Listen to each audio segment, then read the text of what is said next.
Tansiyon yağmadınız mı? Yağlandı mı? Onda tansiyon alayım yine de. Ama sizin olmazsa yine de zekili esralaymışlığımızın biri, sizin söygülü esralaymışlığım Kimdir oynayanlar? Eşitledim. Eldar? İyiydim aydın olmaktır. Eldar Ahmedov. Fahmanımda Eldar Ahmedov.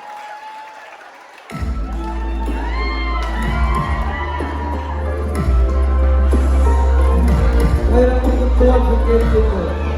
Dinler kardeşler. Benim şarkıma dikkat edin. Benim ettim ayım ben. Sana aşık ben. Sana aşık ben. Benim ettim halden. Sana aşık ben. Sana aşık ben.